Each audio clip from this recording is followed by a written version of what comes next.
Welcome back to the deep dive, everyone, and a special welcome to you, the learner.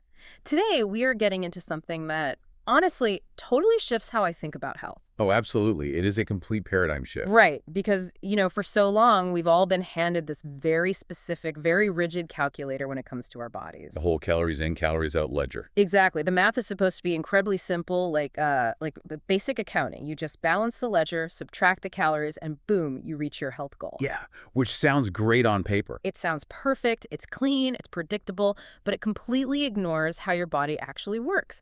Because if you look at human endocrinology, that simple calculator starts throwing massive error messages. Huge error messages. So today, we are cracking the code on true metabolic health for 2026.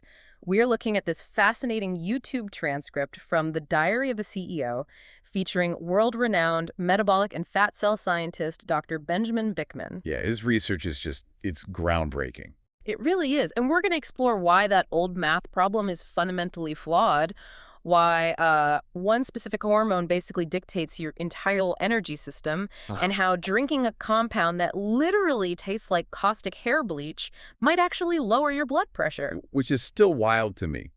But I think it's important to clarify right at the top, our mission today isn't to prescribe some rigid one-size-fits-all diet for you. No, definitely not. Right. The goal is to help you understand the why behind your metabolism.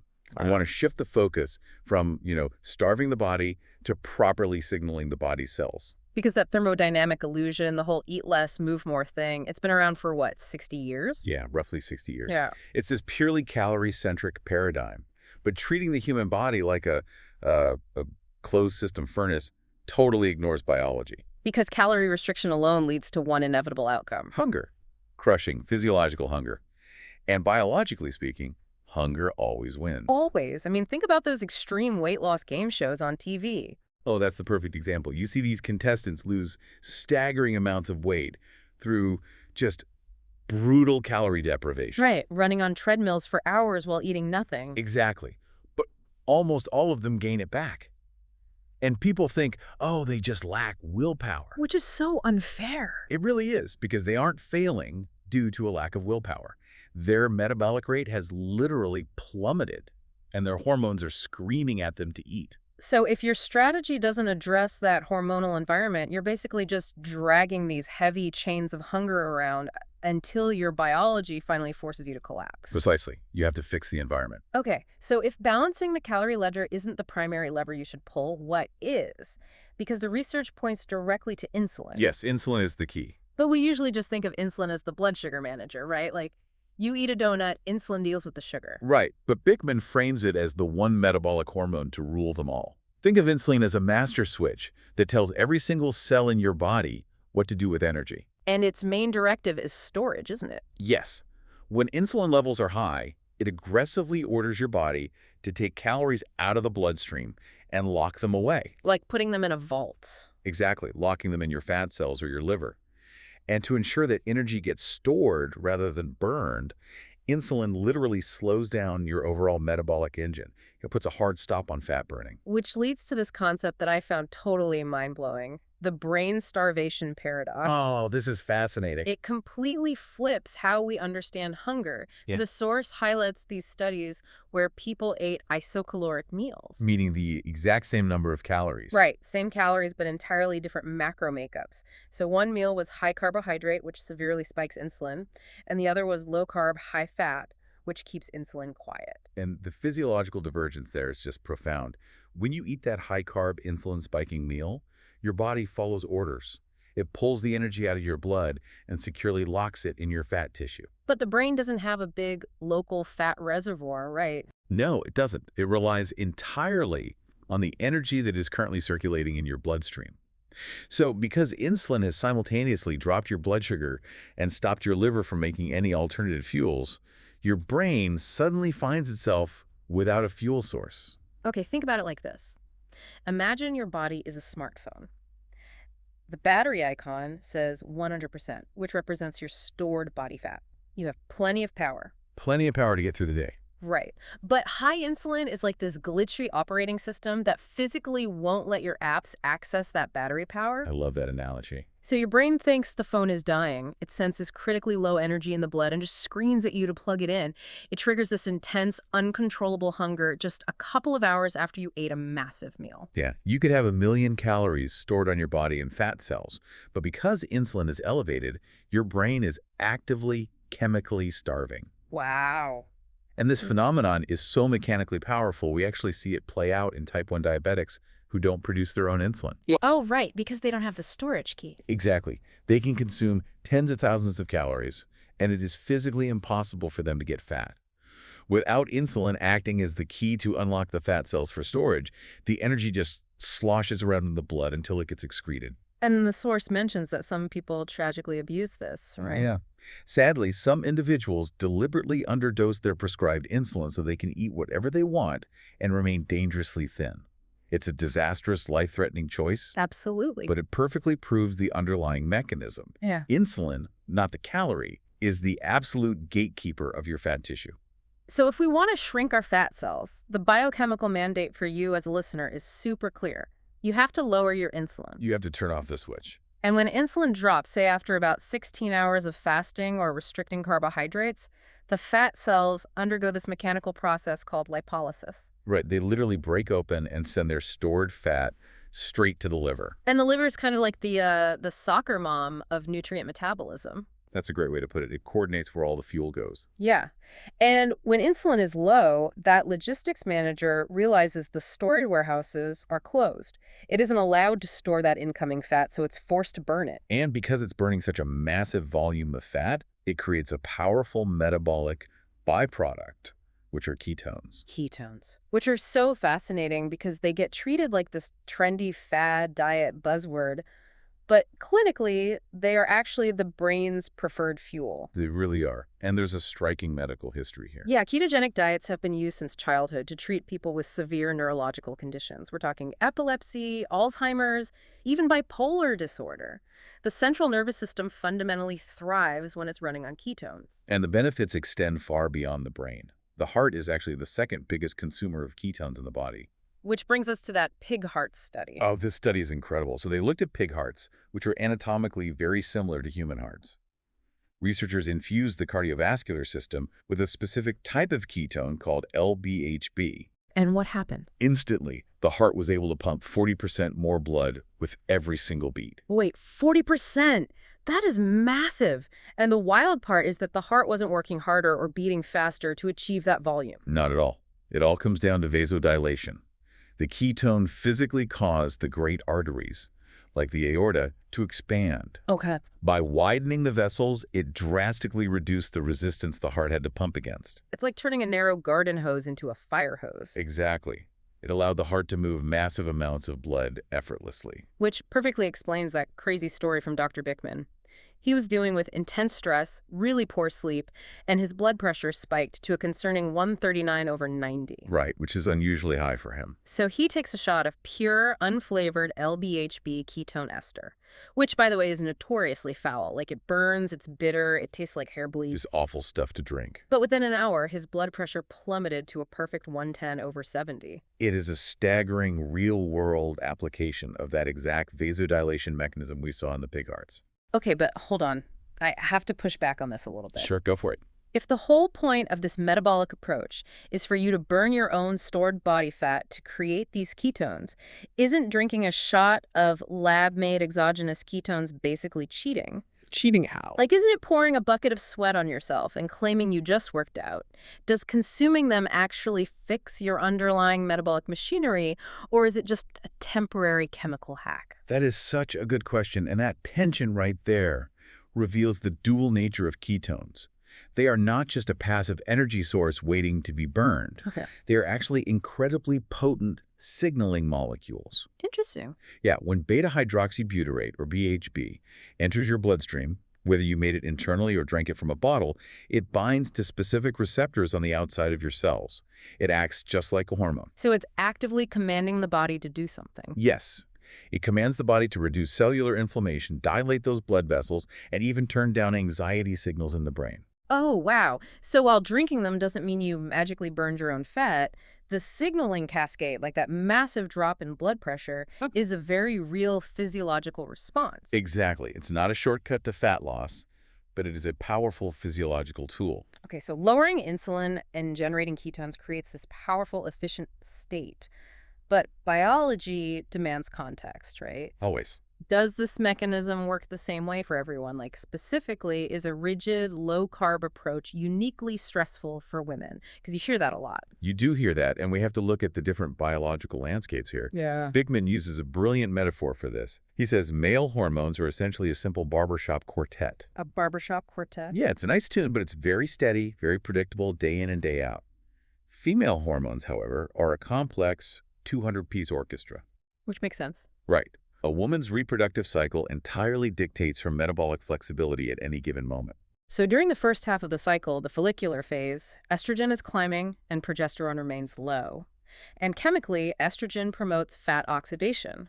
Yes, during this phase, women are literally fat-burning machines. They produce 40 to 50% more free fatty acids than men do, which means they can actually transition into ketosis much faster and more efficiently than a man. But then ovulation occurs, and the body shifts into the luteal phase. Progesterone spikes, and progesterone acts as a powerful hunger hormone. Okay, so it changes the game. Completely.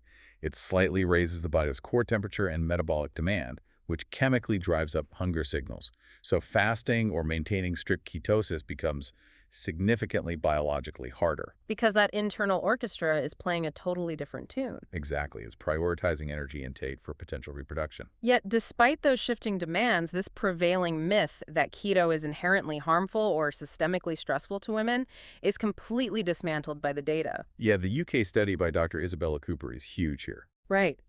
She took healthy women who were already adapted to a ketogenic diet, forced them onto a standard high-carb diet for 21 days to disrupt their metabolism, and then put them back on keto.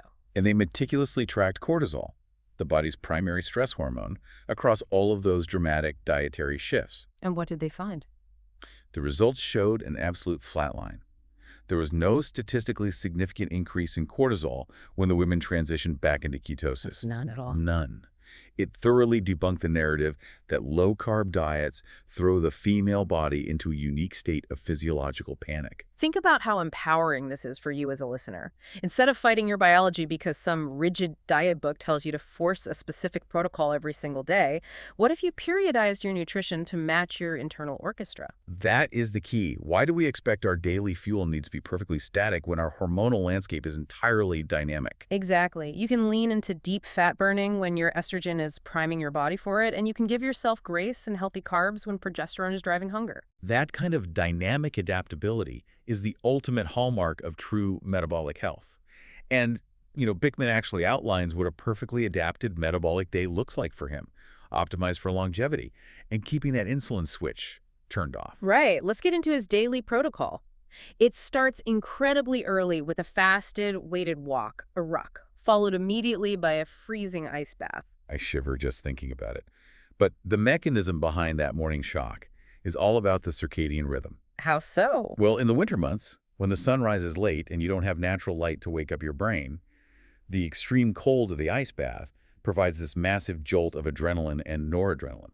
So it's basically a chemical alarm clock. Exactly. It aggressively sets the biological clock, ensuring that by the time evening rolls around, the nervous system is actually prepared to downshift into deep sleep. Okay, that makes sense.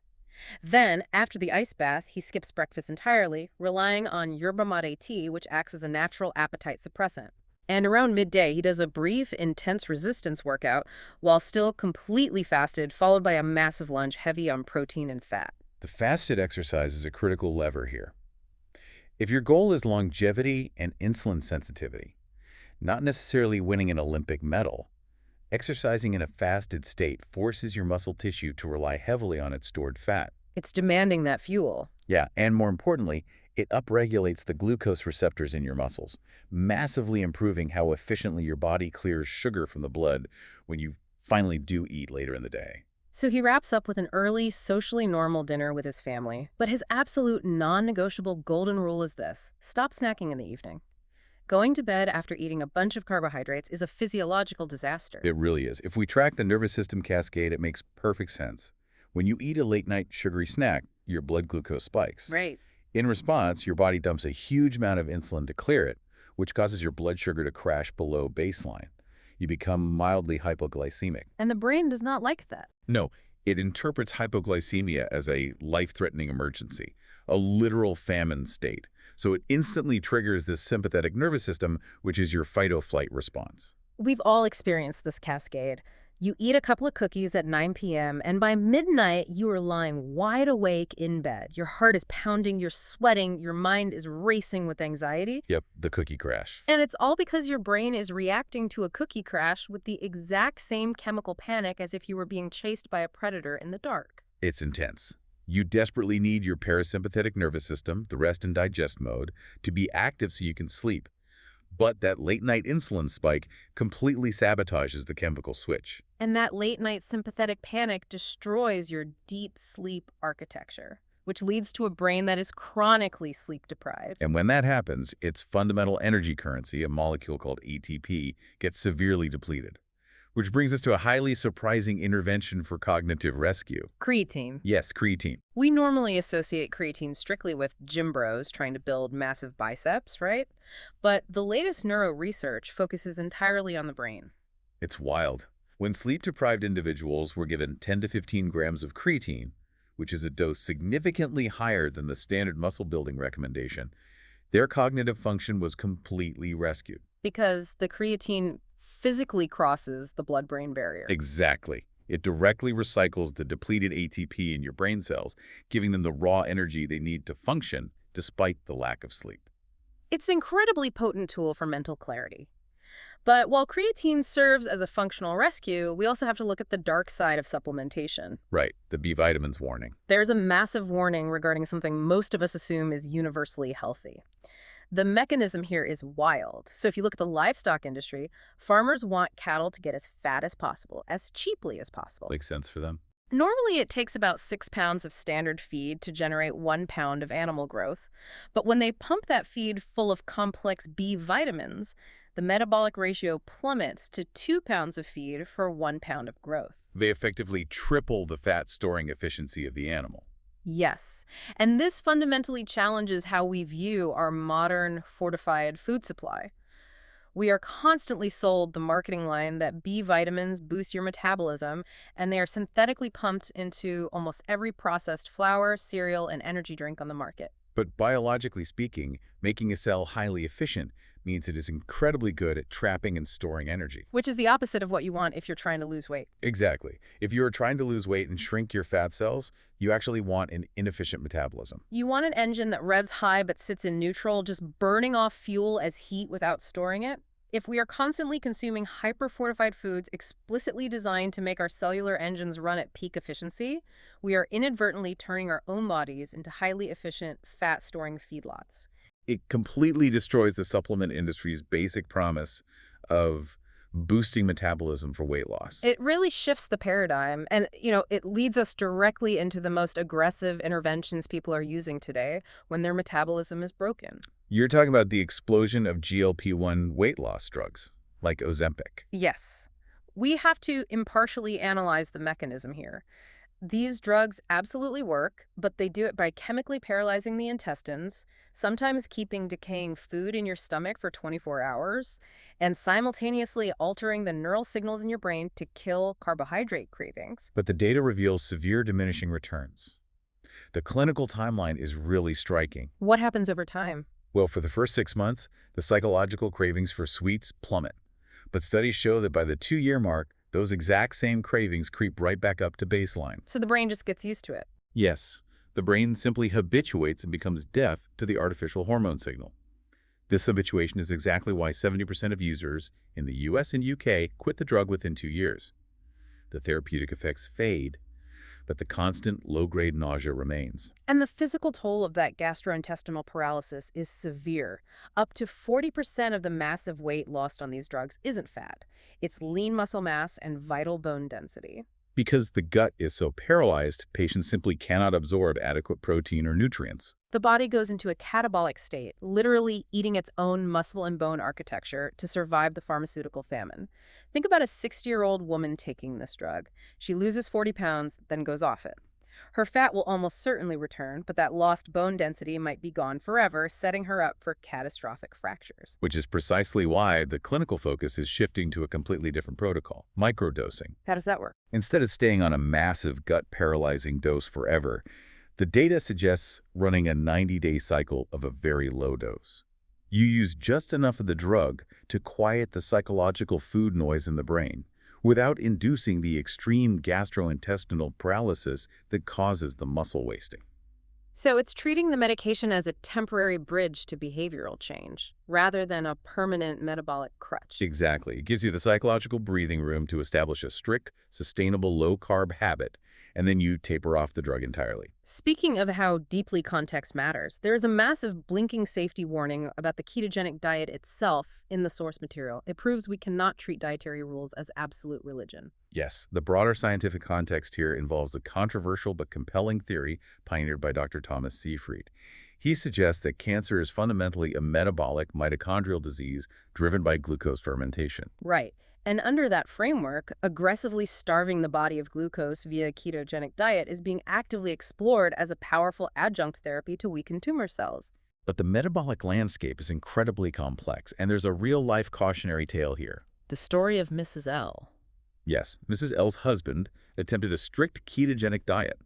Within just 8 hours of cutting his carbs, he was completely unconscious on the floor. Just 8 hours? 8 hours. Paramedics had to save his life with an emergency intravenous glucose drip. It turned out he had an undiagnosed, rare neuroendocrine cancer called an insulinoma. That's a tumor on his pancreas, right? Yes, a tumor that constantly, uncontrollably secreted massive amounts of insulin. Let's track the dual starvation mechanism that caused him to collapse. Okay. Because he abruptly cut his dietary carbohydrates, his blood sugar naturally began to drop. But because his tumor refused to let his body stop pumping out insulin, his fat cells remained tightly locked. So the high insulin completely blocked his liver's ability to undergo lipolysis and produce ketones. Exactly. He was starving his brain of both possible fuel sources simultaneously. The tumor's insulin blocked the ketones, and his diet eliminated the glucose. His brain literally ran out of physical energy, and he passed out. This is the ultimate proof that your biology dictates your rules. Wow. If something feels catastrophically wrong, like losing consciousness after just 8 hours of fasting, it is never a lack of willpower. It is your body waving a massive physiological red flag that your internal chemistry is misaligned. It perfectly encapsulates the need for nuance. We've explored some incredible physiological terrain today. We've seen exactly how insulin, rather than the simple calorie, acts as the master gatekeeper for our fat cells. We've tracked how ketones serve as both a premium high-octane fuel for our heart and brain and a signaling molecule that physically dilates our blood vessels. Building on that, we've broken down how women's shifting hormonal cycles chemically dictate entirely different metabolic strategies from men, and why treating the human body like a simple closed-system math equation sets you up for inevitable hormonal rebellion and failure. Which brings us back to the philosophical anchor Dr. Bikman uses to frame all of this biology. He refers to the human body as a mortal tabernacle. That's a beautiful way to say it. It really is. And if we ground that in evolutionary science, it makes perfect sense. Our genes evolved over millions of years for an ancient world of intense scarcity. Our bodies are perfectly adapted to store energy efficiently to survive famines. But today, we live in a modern world of engineered, hyper-palatable abundance. Right. Your body isn't a broken machine. It's doing exactly what it was brilliantly programmed to do. We just have to learn how to send it the right signals to navigate this new environment. It completely reframes your relationship with your biology. You are the one operating the switchboard. Absolutely. And that leaves you with a final thought to mull over today. You can officially put the calorie calculator away. If your metabolism isn't just a basic accounting ledger, but rather a highly sensitive, constantly adapting communication network that is listening to what you eat, when you sleep, and how you manage stress. What message are you sending your cells today? Are you commanding them to store energy and panic, or are you giving them the definitive signal to burn, to adapt, and to thrive? Thank you for joining us on this deep dive. Take this knowledge, throw away the old math, and go rewrite your metabolic code. We'll catch you next time.